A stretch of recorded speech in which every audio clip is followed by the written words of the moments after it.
స్వచ్ఛమైన నాణ్యమైన గౌదర్పార్ పూజా ఉత్పత్తులు www.gaudarpar.com ద్వారా ఆన్లైన్ లో ఆర్డర్ చేయండి. మీ ఇంటిని దేవాలయంగా మార్చుకోండి. నమస్తే రమగారు. నమస్తే జయ. మంచి స్టోరీ ఒకటి చెప్పుకుందామండి. గుడ్డి జోస్యం కథ చెప్తా.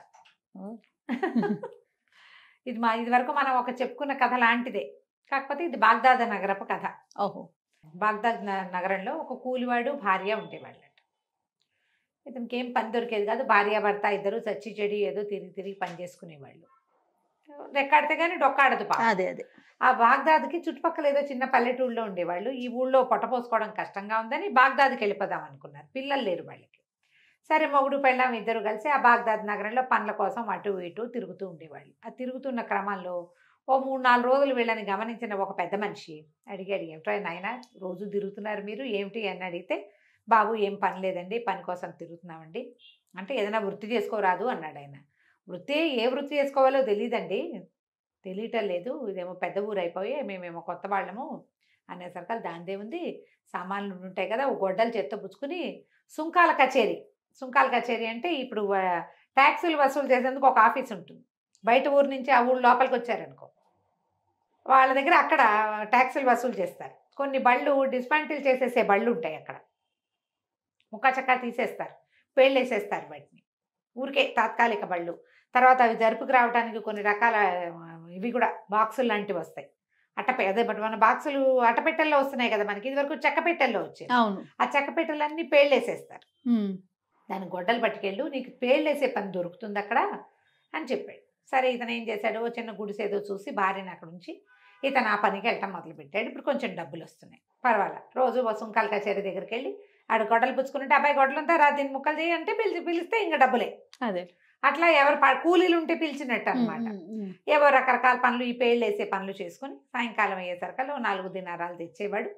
ఇద్దరు తినేవాళ్ళు, హాయిగా ఉండేవాళ్ళు. కొన్ని రోజులు గడిచేసరికల్లా వాళ్ళ ఆవిడంది స్నానం చేసి ఎన్నాళ్ళు అయింది, హమాంకి వెళ్తాను. హమాం అంటే ఒక రకమైన స్పా లాంటిది అనమాట. స్నానశాలలు ఉంటాయి బాగ్దాద్ కథల్లో కనపడతాయి బాగా. వింటున్నాం. ఆ హమాంకి వెళ్తాను, ఏమైనా 4 డబ్బులు ఉంటే ఇవ్వమంటే సరే ఇచ్చాడు.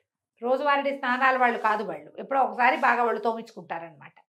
సరే, ఆ డబ్బులు పుచ్చుకుని ఆ హమాంకి వెళ్ళేసరికల్లా లోపలికి వెళ్ళింది. ఆ డబ్బులు ఏదో చెల్లించి తన వంతు రావడానికి నుంచుంటే ఈ లోపల జనాలు ఏంటో సందడిగా మాట్లాడుకుని, రాజపురోహితుడు భార్య వస్తుంది, తప్పకోండి ఆవిడకి ముందు ఇవ్వండి, ఆవిడ స్పెషల్ గెస్ట్ సెలబ్రిటీ అని మాట్లాడుకున్నారు. తీరా ఆవిడ చూస్తే పురోహితుడి భార్య కానీ ఆవిడ మంచి హోషుగా ఉంది. ఆస్థాన జ్యోతిష్కుడు భార్య. ఆస్థాన జ్యోతిష్యుడు అంటే రాజుగారు ఎక్కడికి వెళ్ళాలి, వెళ్ళకూడదు, ఉండాలి అన్ని చెప్పేది వాళ్ళే కదా. ఆయన పెళ్ళానికి ఎంత బ్రహ్మాండంగా ఉందో. ఈవిడ మొగుడే ఆస్థాన జ్యోతిష్కుడు. ఆయన గీసిన గీటు దాటాడు సుల్తాన్ అని చెప్పుకున్నారు. ఖలీఫా చాలా బాగా పాటిస్తాడని. ఇక ఆవిడ హోషు, ఆవిడ గొప్ప, ఆవిడ స్టైలు మామూలుగా లేవు. గ్లామర్ కూడా ఏం కనిపించి వెధవ బతుకు, మంది ఓ బతికేనా. అయితే ఆస్థాన జ్యోతిష్కుడు పెళ్ళాం అవ్వాలి మనిషి అంటే అది అనిపించింది. అక్కడి నుంచి స్నానం లేదు, ఏం లేదు, లేచక్క వచ్చేసింది. అక్కడి నుంచి వచ్చేసి మొగుడు సాయంకాలం ఇంటి దగ్గర, నువ్వేమవుతావో నాకు తెలియదు, నువ్వు ఆస్థాన జ్యోతిష్కుడు అయిపోవాల్సిందే. అయ్యో, నువ్వు అయిపోతేనే కుదురుతుంది, లేకపోతే నాకు కుదరదు, పో ఇంట్లో నుంచి అనేసరికల్లా ఈ తెల్లబై వస్తే, నాకు చదువే రాదే, నేనెట్టా జ్యోతిష్యం చెప్తానే అంటే, అవంతా నాకు తెలీదు, నువ్వు చదువుతావో చస్తావో ఏమవుతావో, నువ్వు మాత్రం జ్యోతిష్కుడు అవ్వాల్సిందే, నేను జ్యోతిష్కుడు పెళ్ళంగా హోషు వెలువరచాల్సిందే, ఇంకో దారి అయితే లేదు, నువ్వు ఏదో ఒకటి చేసి జ్యోతిష్కుడు అయిపోమని. సరే, వీరేం ఆలోచించాడు. కొద్ది రోజులుగా పనిచేస్తున్నాడుగా, 4 డబ్బులు ఉన్నాయి. దాంతో ఏం చేశాడు, ఓ సిరా బుడ్డి, ఓ కలము, ఓ కాసిన పేపర్లు, ఒక చిన్న అట్ట అది పెట్టుకోవడానికి కొనుక్కొని హమాం దగ్గరికి వెళ్ళాడు. స్నానశాలకి ఖలీఫా వస్తారు రెగ్యులర్గా, వారానికి 2 సార్లు 3 సార్లు ఒళ్ళు మర్దం చేయించుకోవడానికి. ఖలీఫా వచ్చే రోజు చూసుకుని వెళ్ళి ఆ ద్వారం దగ్గర కూర్చొని యంత్రాలు గీయటం మొదలుపెట్టాడు. జస్ట్ బొమ్మలు లాంటివి అనమాట. యంత్రం మనం కూడా చేస్తాంగా, యంత్రాలు గీస్తుంటే అందరూ వారా వీరా. ఖలీఫా అప్పుడే స్నానానికి వచ్చారు. ఆయన మామూలు సాదా దుస్తుల్లో వస్తాడు. స్నానానికి వచ్చేవాళ్ళు పట్టుబట్టలు గట్టు రారు కదా. సరే, జనాలంతా ఆయన చుట్టూ చేరి సహాయం చేయండి అని అదని ఇదని ఏదో అడుగుతున్నారు. ఇతను ఏం చేశాడు, గుమ్మం దగ్గర కూర్చున్నాడు కదా, కూర్చుని, ఖలీఫా ప్రభు ఒకసారి ఇటు వస్తారా, ఇటు దయచేయండి కాస్త ఈ దేనుడి దగ్గరికి అన్నాడు. అనగానే ఆయన ఒక మండపం లాంటి దగ్గర నుంచున్నాడు. ఆ మండపం దిగి ఇతని దగ్గరికి వచ్చాడు. ఆయన ఇక్కడ ప్రజల్లో ఎవరైనా మమేకమై ఉంటాడనమాట. ఎప్పుడైతే ఈ ఖలీఫా నడిచొచ్చి ఈ హమామ గుమ్మం దగ్గర ఉన్న మన జ్యోతిష్కుడు ఉన్నాడు కదా, కాబోయే జ్యోతిష్కుడి దగ్గరికి వచ్చాడో ఆ మండపం ఫెళఫెళామని పడిపోయింది కప్పు. జనాలు కేకలు పెట్టారు. ఈ లోపల ఆయన తాలూకు అంతరంగిక సిబ్బంది ఉంటారు కదా, వీళ్ళు మన కాపలా వాళ్ళు దాన్ని ఏమంటారు, బాడీ గార్డ్స్ పరిగెత్తుకుంటూ వచ్చారు. ఆయన అక్కడే నుంచున్నాడు ఇప్పటిదాకా. క్షణంలో ఆయన దిగాడు, ఇది పడిపోయింది. ఆయన అక్కడ ఉన్నాడేమో అని చూస్తే ఆయన అక్కడ లేడు, గుమ్మం దగ్గర ఉన్నాడు. ఈ సందట్లో జనాలంతా రావటంతో ఇతను లేచి అవతలకి వెళ్ళాడు. అందరూ అన్నారు, అమ్మ బాబోయ్ వాడెవడో మహానుభావుడు అక్కడ కూర్చుని యంత్రాలకి ఇస్తున్నాడు, ఖలీఫాని పిలిచాడు, కూలిపోయింది. ఒకవేళ వాడు పిలవకపోయి ఉంటే ఈయన మీద పడిపోయేది కాదు. ఆయన మహానుభావుడు అన్నారు.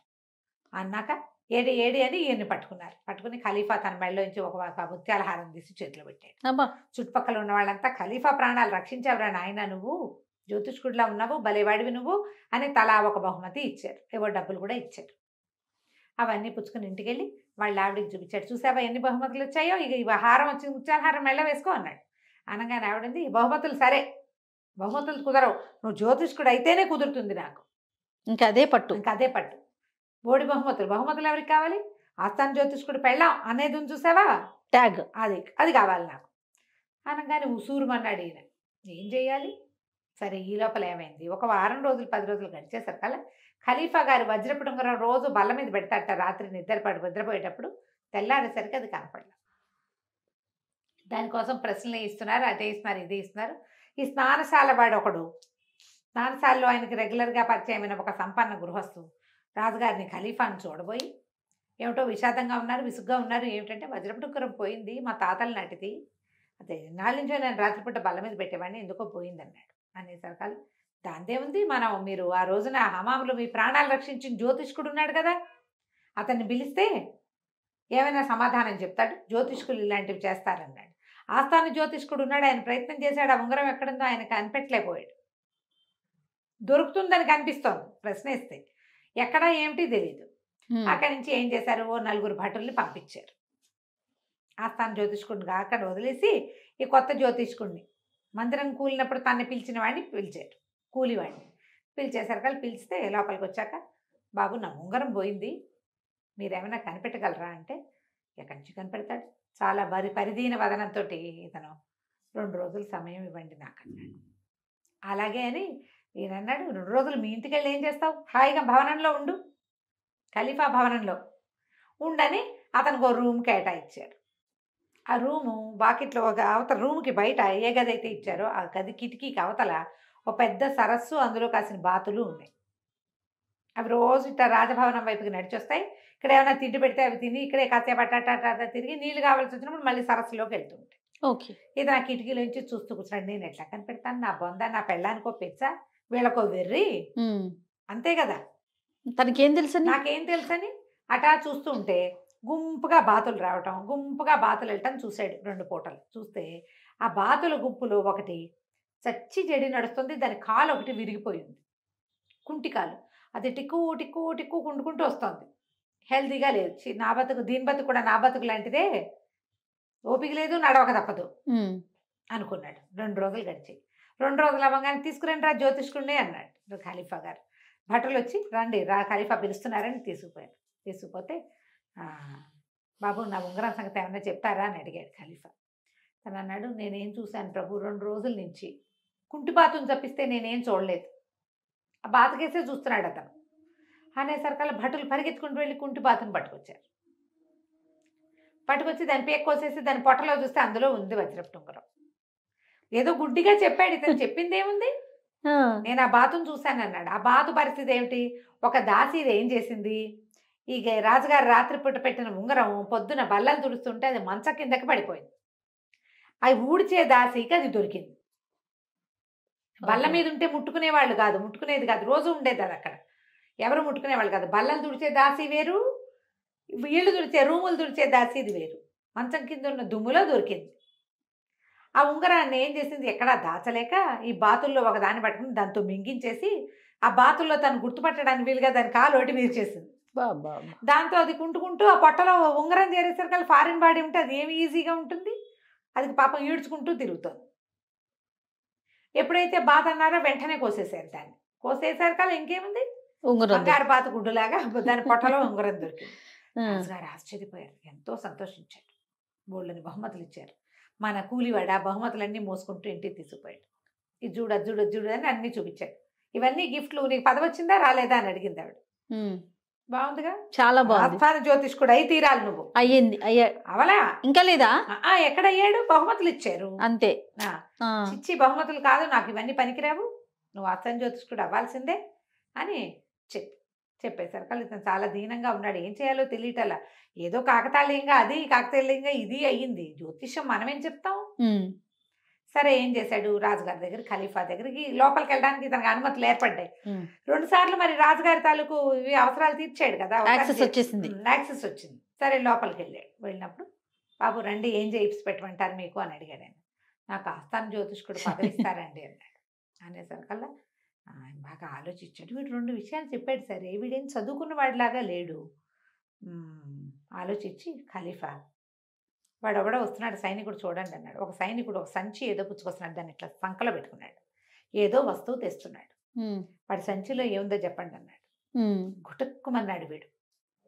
గతుక్కుమన్నారు, భయం వేస్తుంది అంతేగా. వాడి సంచిలో ఏమున్నాయో అనేసరికల్లా ఖలీఫా నేనేం చెప్పను ప్రభు, నేనేం చెప్పగలను. ఊరికే మీరు నా దగ్గరికి వస్తే ఏదో గోడు వెళ్ళబోసుకుందామని ఖలీఫా ఒకసారి ఇక్కడికి నా దగ్గరికి రండి దీని దగ్గరికి అని పిలిచాను. మీరు గట్టు దిగేసరికి మండపం కూలిపోయింది, మీ ఉంగరం పోయింది. నేను ఆ బాతుల కేసు చూస్తూ ఆ కుంటి బాతు ఏమిటో దీనికి జబ్బుగా ఉన్నట్టుందని దాని కేసు చూస్తే అందులో ఉంగరం దొరికింది. ఈ కుందేలు ఎంత తప్పించుకున్నా వేటగాడి చేతే కదండి చిక్కుతుంది. నేనట కుందేలు లాంటి వాడిని అన్నాడు. అనగానే ఆ భట్టుడి దగ్గరకు వచ్చాడు. ఏముందిరా నీ సంచిలో అని అడిగాడు. కుందేలు పిల్ల ప్రభు, నేను అబ్బాయి గారికి నా ఇష్టమని తీసుకొచ్చానని కుందేలు తీసి బయట పెట్టాడు. వీడు కుందేలు పదని చెప్పాడు కదా, అదే నేను కుందేలుని నేను వేటగాడికి దొరికేశాను మీకని చెప్పాడు. కుందేలు చూడగానే రాజు ఆశ్చర్యపోయాడు. ఖలీఫా అరే సంచిలో కుందేలుని ఎంత నర్మగర్భంగా చెప్పాడు జ్యోతిష్కుడు. శభాష్, నీకు ఉద్యోగం కావాలి అంతే కదా. సరే నువ్వు ఇవాళ నుంచి ఆస్థాన జ్యోతిష్కుడు గుంపులో నువ్వు కూడా ఒకటివి. బాగుంది. 3 విషయాలు ఇంత బాగా చెప్పినందుకు ఎప్పుడైనా అవసరమైన వచ్చినప్పుడు నీతో మాట్లాడతాను. హాయిగా నువ్వు జ్యోతిష్య పదవిని అలంకరించి మాతో పాటు ఉంటూ మమ్మల్ని ఆనందింపజేయన్నాడు. వెంటనే ఆస్థాన జ్యోతిష్కుడు ఉద్యోగం ఇచ్చేసారు. చాలామంది ఉన్నారు, ఒక 6-7 అక్కడ. అందులో ఈయన కూడా జ్యోతిష్కుడు అయ్యాడు. ఈయనకో భవనం కేటాయించారు. వాళ్ళ ఆవిడని తెచ్చి ఇందులో పెట్టారు. అప్పటి నుంచి ఈవిడ కూడా చక్కగా అలంకారం చేసుకుని హమాంకి వారం స్నానానికి వెళ్ళేది. ఆస్థాన జ్యోతిష్కుడు భార్య వచ్చిందని జనాలందరూ పక్కకి తప్పుకునేవాళ్ళు. ఆమె ఏదైతే కోరుకుందో అది జరిగింది. చూసావు, లోపల గట్టిగా కోరుకుంటే ఇలాగే ఎలాగోలాగా అయిపోతాయి. ఇవన్నీ కథలేనండి. అంతే. భగవంతుడు మన ప్లాన్ ఒకటి, మాస్టర్ ప్లాన్ ఏముంటుందో మనకు తెలియదు. అంతే. కథ కంచి మనం ఇంటికి. బాగుంది రమ్మ గారు. నమస్తే. నమస్తే.